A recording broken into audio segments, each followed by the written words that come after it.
Skyrock pour les militaires. On débute par le Groenland où, dans un contexte de tensions croissantes en Arctique, les forces armées françaises déploient un dispositif interarmé aux côtés de partenaires européens.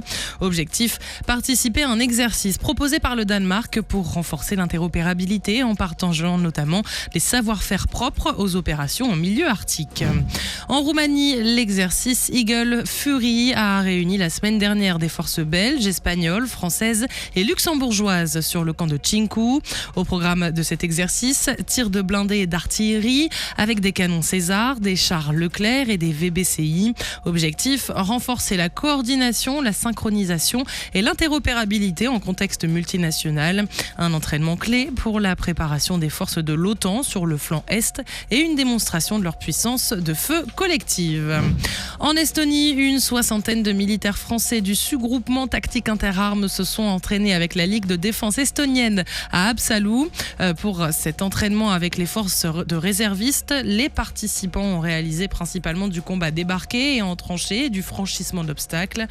Dans le même temps, au camp de Tapa, un exercice multinational de soutien sanitaire a réuni des équipes médicales françaises, estoniennes, britanniques et américaines.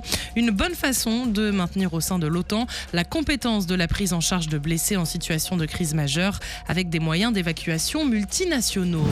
Direction maintenant la Suède où les armées de l'air françaises et suédoises poursuivent leur coopération bilatérale en menant une manœuvre aérienne conjointe.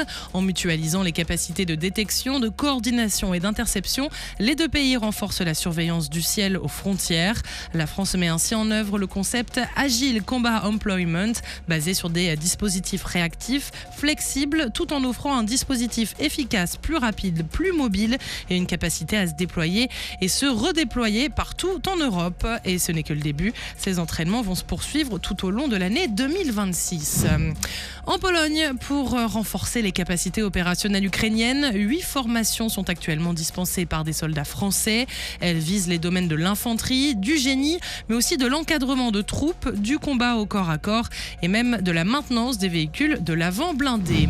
On file maintenant en Espagne sur la base d'Albacete. Le stage Flying Course du Tactical Leadership Programme est en cours et ce jusqu'au 6 février afin de former les pilotes et opérateurs en conditions multinationales exigeantes.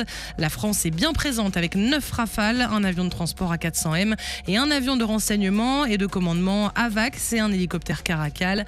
Un entraînement de dispositifs aériens d'envergure de l'OTAN pour booster la coordination et l'interopérabilité aérienne entre alliés. Et enfin, pour renforcer le flanc nord de l'Alliance, une frégate française a pris la mer.